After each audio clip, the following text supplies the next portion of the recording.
Que a graça e a paz de nosso Senhor e Salvador Jesus Cristo seja com todos aqueles que esperam a vinda do Senhor. Eu louvo ao Senhor por esta oportunidade de produzir mais um vídeo onde estaremos estudando a palavra de Deus. E eu sempre precisarei e preciso das orações dos irmãos para que Deus ponha em meus lábios a sua palavra.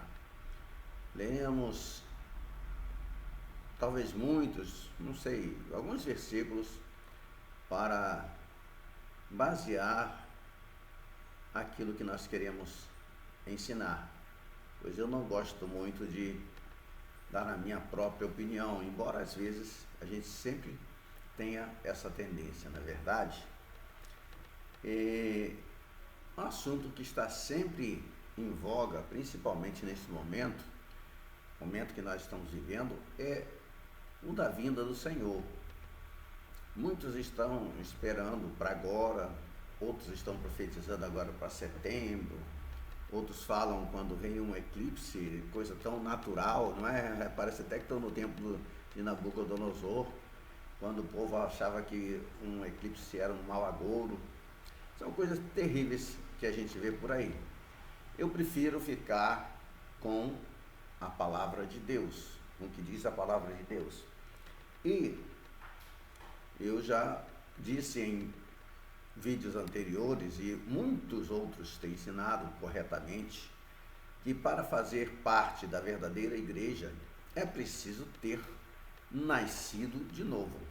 Somente aqueles que nasceram da água e do Espírito, ou outra forma de dizer, somente aqueles que nasceram do alto é que fazem parte da verdadeira igreja, ou seja, da igreja que será arrebatada. Não basta ouvir um apelo numa igreja e à frente, ou levantar a mão dizendo assim, eu aceito Jesus, embora eu nunca tenha aceitado Jesus, foi Ele que me aceitou, foi Ele que me recebeu, foi Ele que me buscou, foi Ele que me encontrou. Então eu devo tudo a Ele. Eu não fiz nenhum favor a Ele e nem o aceitei porque quis. Ele me procurou e me achou, não é? Perdido, ferido, tremendo de frio. E me colocou em seus ombros, não é? Após curar minhas feridas, me colocou em seus ombros e ao redil voltou. Eu sou aquela centésima ovelha que estava longe. E quando a gente fala sobre a vinda do Senhor, quando a gente vai meditar neste assunto, nós deveríamos sempre falar dela como um todo, não é? A vinda como um todo. Ou seja, eu vou abranger aqui de uma maneira didática, bem simples, para que todos possam realmente entender o que eu quero falar. A vinda do Senhor ocorrerá, não é, em três etapas, que são: primeira vinda, Jesus nasceu em Belém. Por que eu disse ocorrerá? Estou lembrando lá dos profetas lá atrás. Segunda vinda, Jesus vem nas nuvens do céu para o arrebatamento. E terceira vinda, Jesus vem para Israel, para resgatar o seu povo e acabar com o reinado do anticristo. Terceira vinda? Nunca ouvi falar nisso. É porque o retorno de Cristo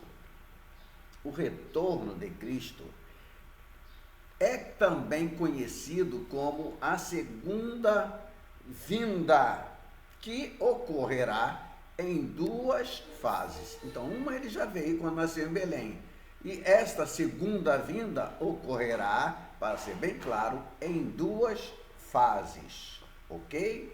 Duas fases. Isso não fica evidente no Antigo Testamento, porque os profetas viram a vinda de Jesus como uma coisa só. Eles não viram as duas fases. Somente quando nós combinamos as suas visões, né, as visões dos profetas, é que nós temos uma imagem detalhada. O Espírito Santo cada dia vem nos revelando mais, vem nos mostrando as coisas, vem vivificando a sua palavra para o entendimento de cada um de nós. Vamos usar, por exemplo, Isaías, capítulo 61. Você pode ler aí comigo agora, Isaías 61, versos 1 e 2, como exemplo, tá bom? Está escrito assim: o Espírito do Senhor Deus está sobre mim, porque o Senhor me ungiu para pregar boas novas aos quebrantados. Enviou-me a curar os quebrantados de coração, a proclamar libertação aos cativos e a pôr em liberdade os algemados. Ponto e vírgula aí.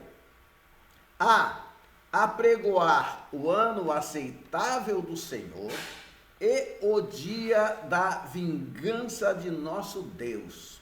Ponto e vírgula também. A consolar todos os que choram. Ponto aí. Essa declaração foi feita aproximadamente 700 anos antes do nascimento de Jesus. Sim, 700 anos foi quando Isaías profetizou.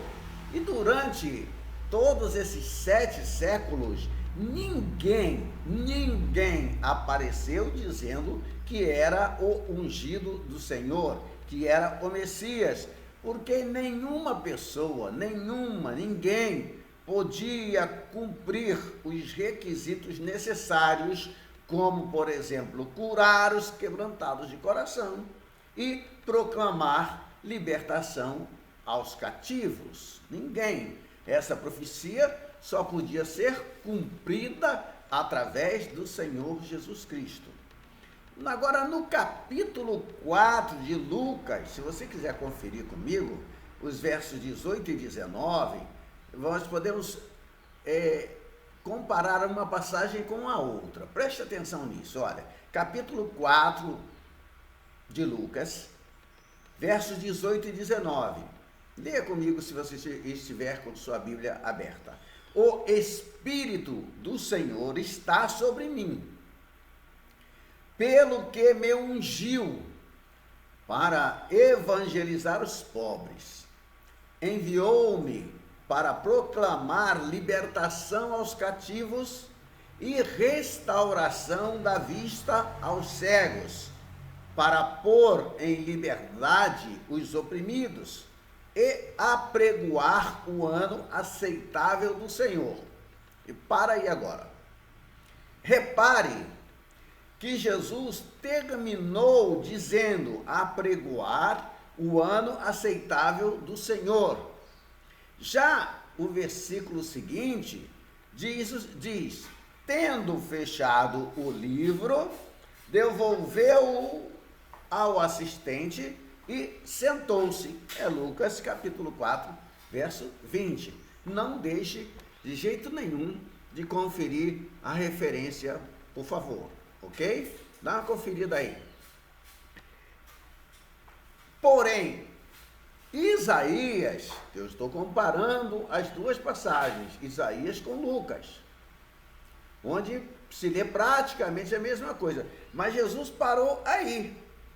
Agora já Isaías, ele continuou, ele falou apregoar o ano aceitável do Senhor e o dia da vingança do nosso Deus. Agora, dessa forma, a gente vê que os profetas do Antigo Testamento, ia dizer antigamente, né? Do Antigo Testamento, viam a vinda do Messias como um único evento, um único acontecimento. Entretanto, Jesus o próprio Senhor Jesus revelou claramente que esse evento seria interrompido pela graça, ou seja, o ano aceitável do Senhor.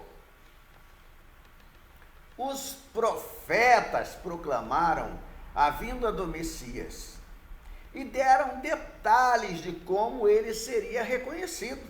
Sim, está em toda a Bíblia, não é? Isaías chamou de grande, ou melhor, chamou a grande tribulação de dia da vingança do nosso Deus.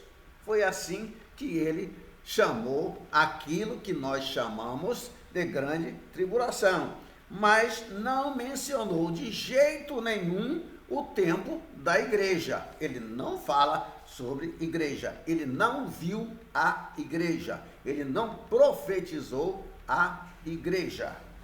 O Espírito de Deus revelou a Isaías, ao profeta messiânico, que Jesus iria vir e cumprir literalmente essas profecias. Ou seja, ele pregaria a salvação a Israel e às nações. Porém, Isaías conclui com as seguintes palavras: o dia da vingança do nosso Deus. É assim que ele conclui. E isso, eu e você podemos ver claramente que não ocorreu nos tempos de Jesus. Não ocorreu nos tempos de Jesus o dia da vingança do nosso Deus. E então, parece lógico, eu creio que você há de concordar comigo, que um período distinto ocorreria entre o tempo do ano aceitável do Senhor e o dia da vingança de nosso Deus. O ano aceitável do Senhor, um período, e a vingança, né, o dia da vingança do nosso Deus, outro período. Nós, hoje em dia, nesse momento que estou falando com você, estamos vivendo o ano aceitável do Senhor. Jesus parou deliberadamente nesse ponto. Fechou o livro e disse uma coisa memorável, uma coisa que vale a pena ser lembrada. Ele disse o seguinte no versículo 21 do capítulo 4 de Lucas. Ele disse: hoje se cumpriu a escritura que acabais de ouvir. E essa informação, meus amados, deveria ser suficiente para mostrar a vinda de Jesus há 2000 anos atrás. Não é? Deveria ser para mostrar que ela não foi a única. Deveria ser suficiente para mostrar para mim e para você que ele virá outra vez. Porque, falando do ano aceitável do Senhor, que está ainda acontecendo, nós estamos vivendo nele, mas não estamos vivendo o dia da vingança do nosso Deus. Já lemos as palavras, eu tenho certeza que todos nós já lemos, as palavras do profeta Isaías, e sabemos que não há nenhum problema em ler novamente. Tá? Isaías 60, de 1 a 3, diz assim: dispõe-te, ou dependendo da Bíblia, levanta-te, resplandece, porque vem a tua luz, e a glória do Senhor nasce sobre ti. Porque eis que as trevas cobrem a terra, e a escuridão os povos. Mas sobre ti aparece resplandente o Senhor, e a sua glória se vê sobre ti. As nações se encaminham para a tua luz, e os reis para o resplendor que te nasceu. Amados do Senhor, esses versículos dão uma declaração simples, porém poderosa. Israel viu a luz. Entretanto, o cumprimento final dessa profecia ainda não aconteceu. Mas sobre ti aparece resplandente o Senhor, e a sua glória se vê sobre ti. Não aconteceu ainda. E se não aconteceu até agora, significa que vai acontecer no futuro. No futuro. Não amanhã e nem agora em setembro, igual estão já espalhando pela internet, não é? Tem gente que sabe mais do que a Bíblia Sagrada. É interessante ver esses sábios segundo o mundo, viu? É muito interessante. Sabemos que os judeus foram o povo mais perseguido, desprezado e rejeitado da história, e que a nação de Israel, na maior parte do tempo, não refletia a glória do Senhor, na maior parte do tempo. Eles rejeitaram o Messias, vocês se lembram bem, que eles gritaram, fora, fora, crucifica-o. Lembram disso? Ainda disseram, não temos rei senão César. Dá uma olhadinha em João 19, verso 15, para você comprovar se eles disseram ou não disseram isso. E essas poucas palavras têm um significado profundo, um grande significado. Não são palavras vazias, não, mas o resultado de uma rebelião contínua contra o Deus vivo, que pode ser vista na determinação de Israel em ser integrado nos dias de hoje às nações do mundo. Israel quer ser igualado às nações do mundo, não quer ser a nação escolhida por Deus, quer ser como as outras nações. Vamos dar uma olhadinha agora mesmo, continue comigo, na história, um pedacinho, né? Claro, um pedacinho da história peculiar, ou melhor, da história dessa nação peculiar. Eu ia dizer da história peculiar desta nação, mas vamos dizer o contrário, na história dessa nação peculiar. Você me acompanha?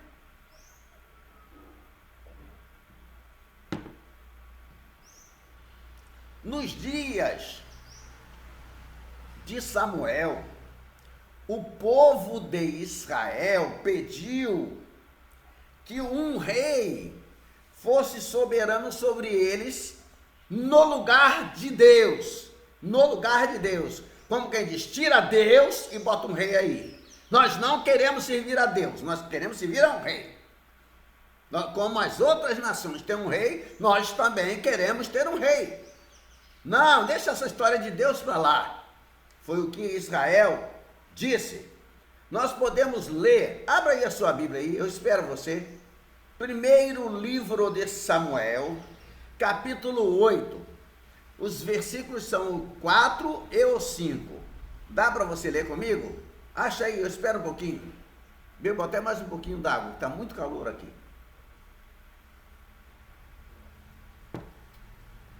Já encontrou?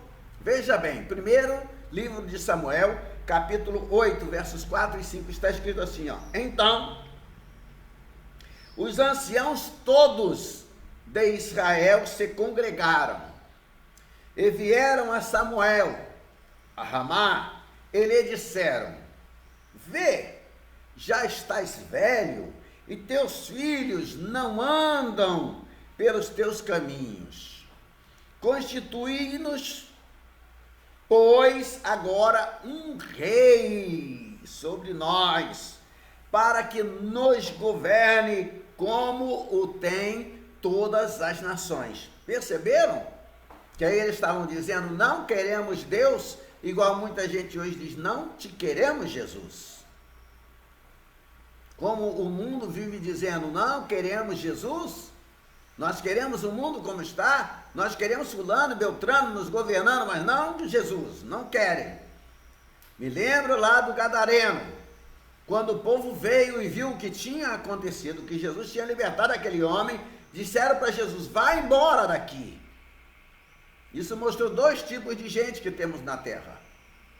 Que a gente tem na terra, é verdade. Dois tipos. Os que querem ficar com Jesus e os que querem que Jesus vá embora. E por que os que querem? Porque o que tinha sido libertado falou, Senhor, deixa eu ir contigo, deixa eu te seguir. Ele queria seguir Jesus. Mas os outros disseram, sai daqui, sai da nossa terra, vai embora. É muita gente que vive dizendo, sai da minha vida, Jesus, sai da minha vida, deixa eu controlar a minha vida. Eu mesmo serei o rei da minha vida. E Israel fez isso. Só que, quando Israel pediu um rei a Samuel, essa decisão deles não era rejeitando a Samuel, nem aos seus filhos desobedientes.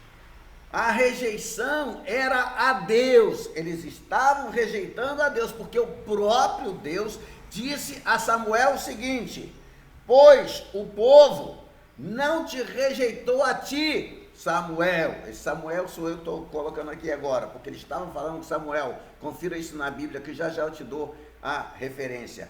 Mas a mim, para eu não reinar sobre ele. Veja que é Deus que está falando isso no primeiro livro de Samuel, capítulo 8, versículo 7. Veja, dá uma olhadinha.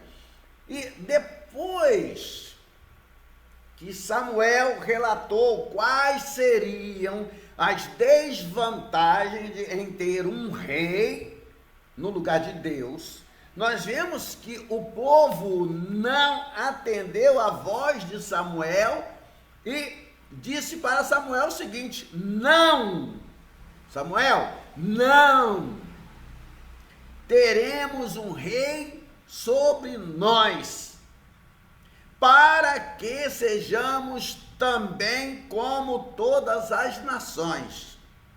O nosso rei poderá governar-nos, sair adiante de nós e fazer as nossas guerras. Dá uma olhadinha aí, os versículos são 19 e 20 do capítulo 8. Dá uma olhada, confira. Antes de morrer, Samuel relembrou o seu povo do erro que cometeu. Ele disse o seguinte no primeiro livro de Samuel, capítulo 12, verso 12. 12, ele diz assim, ó. Vendo vós que Naás, rei dos filhos de Amon, vinha contra vós outros, me dissestes, não, mas reinará sobre nós um rei, ao passo que o Senhor, aí Samuel dizendo, ao passo que o Senhor, vosso Deus, era o vosso rei. Samuel está dizendo, vou traduzir aqui para alguns que podem não ter entendido. Samuel estava dizendo assim, vocês disseram para Deus assim, não te queremos não, Deus. Não te queremos não, nós queremos um rei terreno. Nós abrimos mão da tua proteção, nós abrimos mão da tua liderança, nós queremos um homem daqui, um homem igual a nós, igual as outras nações têm. Isso, meus amados, mostra que Israel expressava, naquele momento, o seu desejo de ser igualzinho às nações do mundo. E isso tem relação direta com o arrebatamento, pois o arrebatamento comprova e marca o final da separação do povo espiritual de Deus na terra, ou seja, está relacionado com a eleição do povo celestial de Deus, ou seja, a igreja. A igreja é o povo celestial de Deus. Israel, o povo terreno de Deus. Eu já falei, desde que a gente começou a postar vídeos, sobre a separação e a integração.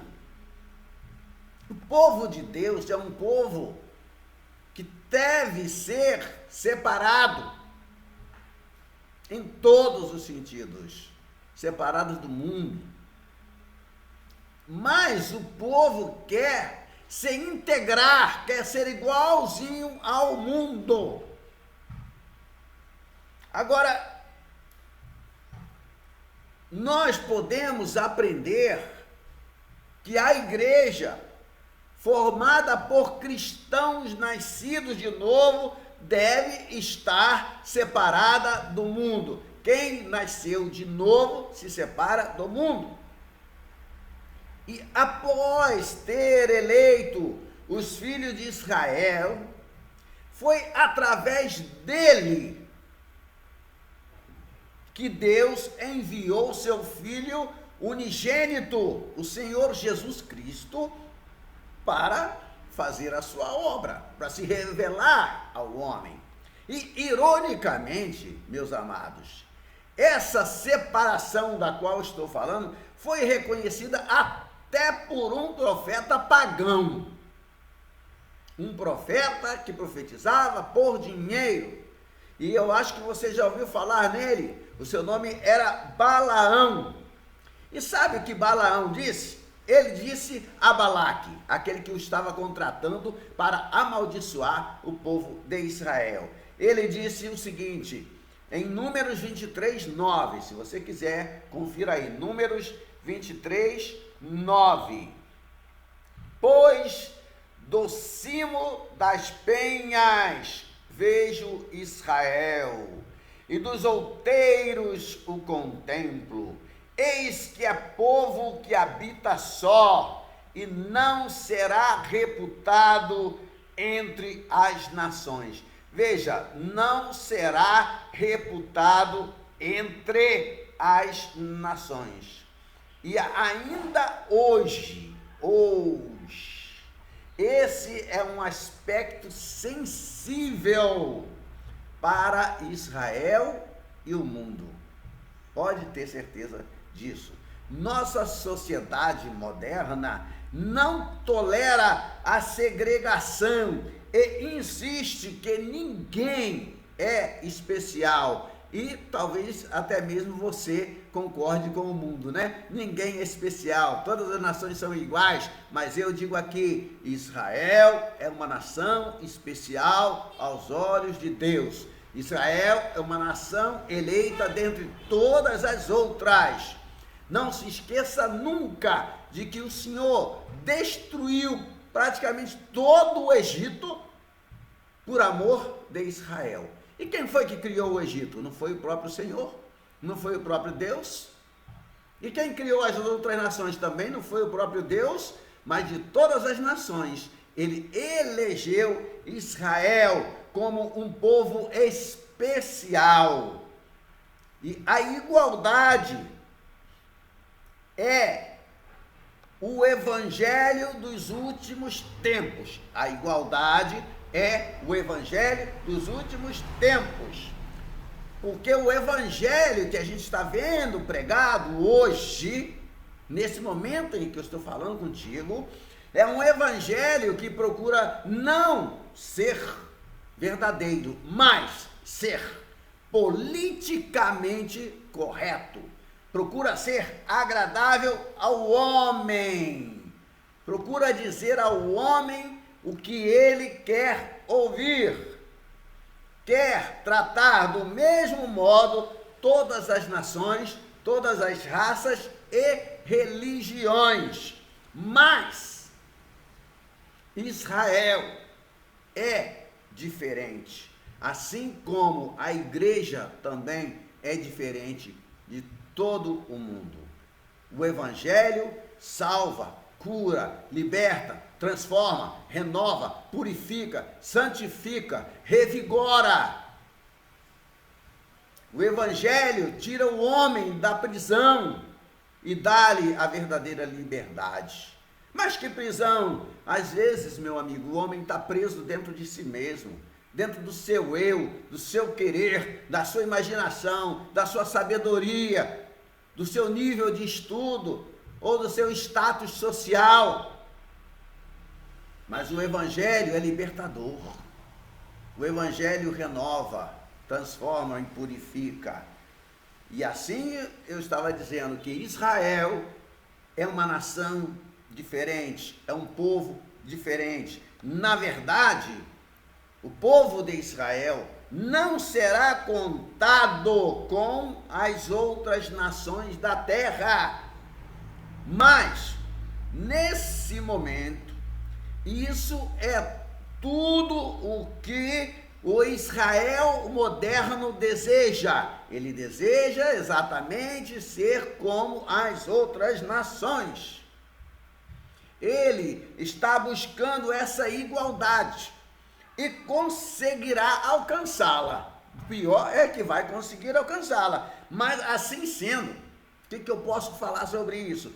Que essa será a mais fantástica integração já vista de um povo, mesmo que seja algo apenas temporário.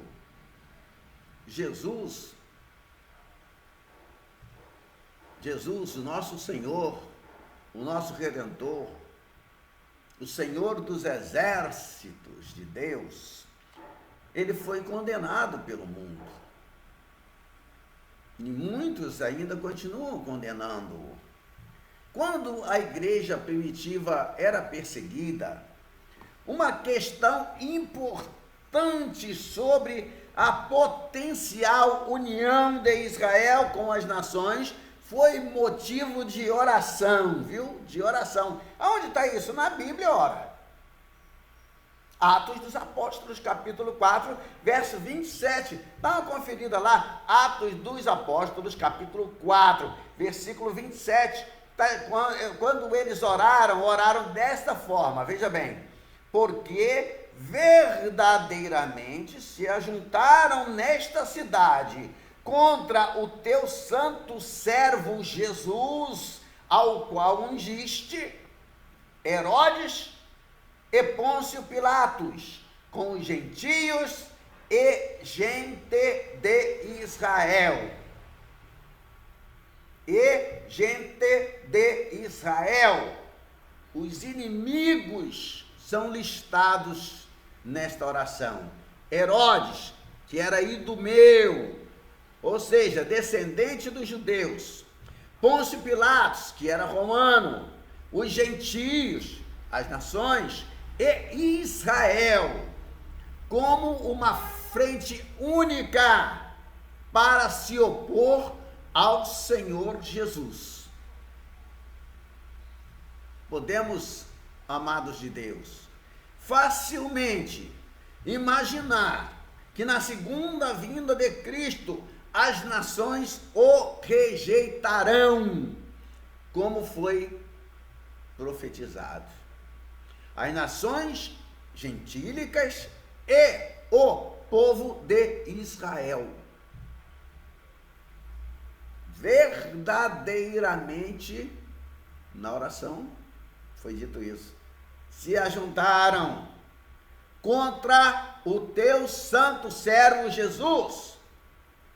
É impossível, eu digo assim, no meu entendimento, é impossível que Israel aceite o anticristo, a não ser que ele, o anticristo, surja aparentando ser o Messias de Israel.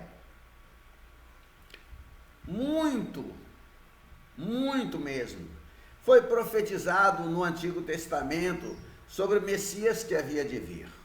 Ainda assim, quando chegou a hora do nascimento de Jesus na cidade de Belém da Judéia, de acordo com as Escrituras, nenhuma preparação foi feita em Jerusalém para o nascimento do rei.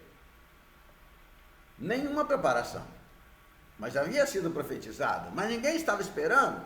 E é assim que ele virá, sem que ninguém o esteja esperando. É preciso que nós estejamos preparados, mas estamos nos preparando, estamos pensando nisso. Somente é mencionado, amados, que alguns gentios do Oriente vieram a Jerusalém para anunciar a sua vinda. Você pode dar uma olhada em Mateus capítulo 2, verso 1. Sim, pois lá está escrito, sabe o quê? Tendo Jesus nascido em Belém da Judéia, em dias do rei Herodes, eis que vieram os magos do Oriente a Jerusalém. E eles fizeram a pergunta certa, para as pessoas certas e no lugar certo. E qual foi a pergunta deles? Onde está o recém-nascido rei dos judeus? Porque vimos a sua estrela no Oriente e viemos para adorá-lo. Confira aí no verso 2 de Mateus 2. O fato de que Jerusalém não estava preparada e que Jesus veio ao mundo de forma inadvertida, fica evidenciado pelo versículo seguinte. Tendo ouvido isso, alarmou-se o rei Herodes, e com ele toda a Jerusalém. Verso 3. Estava na Bíblia, está na Bíblia ainda. O que o rei Herodes deveria ter feito? O quê? O que, irmãos? De acordo com os registros históricos, nós sabemos que Herodes era paranoico, temeroso ao extremo e tomava cuidados excessivos com a sua segurança. Então, ele ouviu falar desses estrangeiros que anunciavam o nascimento do novo rei dos judeus. Naturalmente, Herodes sentiu-se intimidado, pois ele era, na época, o atual rei dos judeus. E se outro rei nascesse, ele não seria mais rei. Por isso que ele mandou matar os infantes. Ele chamou os seus conselheiros, está aí no verso 4 de Mateus 2. Então, convocando todos os principais sacerdotes, escribas do povo, indagava deles onde o Cristo deveria nascer. Herodes inquiriu as pessoas certas, que conheciam as Escrituras, que liam os profetas e estudavam a palavra de Deus. Por isso, deram-lhe uma resposta imediata. Em Belém da Judéia, responderam eles, porque assim está escrito por intermédio do profeta. E tu, Belém, terra de Judá, não és de modo algum a menor entre as principais de Judá, porque de ti sairá o guia que há de apacentar o meu povo, Israel. Versos 5 e 6. Estava claro que o rei nascido em Belém governaria Israel. Quando nós continuamos a ler sobre esse acontecimento, notamos algo muito estranho. Sim, muito estranho. Não há relato algum de que os principais sacerdotes e escribas tenham ido a Belém para testemunhar o cumprimento da profecia bíblica. Não há relato algum. Pode procurar. Isso prova que eles conheciam as Escrituras apenas intelectualmente. Igual muita gente hoje, não é? A grande maioria procura conhecer apenas intelectualmente, mas não vivendo as Escrituras. Eles conheciam a Bíblia, as Escrituras, intelectualmente, mas não tinham uma fé viva que resultasse em ação. Se a tua fé for uma fé viva, ela resultará em ação. Ela te levará a tomar uma atitude, e a atitude será correta, pois será direcionada pelo Espírito de Deus. Eu gostaria de ressaltar novamente que o cumprimento tangível da profecia bíblica, o anúncio miraculoso do nascimento de Jesus, tá? Do nascimento do nosso Senhor, do nosso Salvador, do nosso Redentor, e os sinais nas estrelas não produziram uma fé verdadeira. Opa, eu quero repetir isso aí para você. Eu quero ressaltar de novo que o cumprimento tangível da profecia bíblica, o anúncio miraculoso do nascimento de Jesus Cristo e os sinais nas estrelas não produziram uma fé verdadeira, mas ao invés disso produziram incredulidade. Tem muita gente olhando para os sinais, vivem dizendo: olha os sinais, olha os sinais, olha os sinais, mas não se convertem nunca. Não tem uma fé verdadeira. O que mais Israel viu foi sinais de Deus através de Moisés, tanto no Egito quanto no deserto, mas nada daqueles, melhor dizendo, daqueles sinais que eles viram, nem mesmo o mar abrindo, nem mesmo a rocha dando água, nada, nenhum sinal produziu uma fé verdadeira dentro deles, porque nós não somos salvos pelos sinais, mas pela graça sois salvos por meio da fé, e isso não vem de vós, é dom de Deus.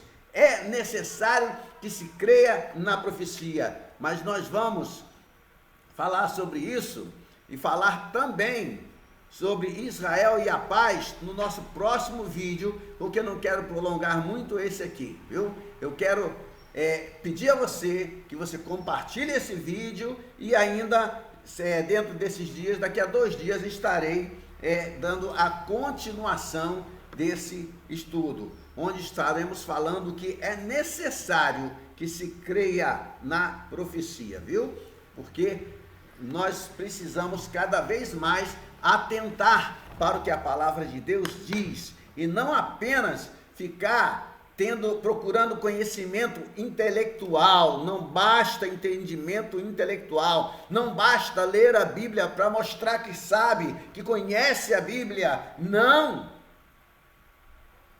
Jesus disse que a gente não tem que ser apenas ouvintes, mas praticantes da palavra de Deus. Que Deus abençoe você, que você seja uma bênção, não só para si mesmo, para a sua família, mas também para todos aqueles que estão ao teu alcance. Deus te abençoe em nome de Jesus. Amém?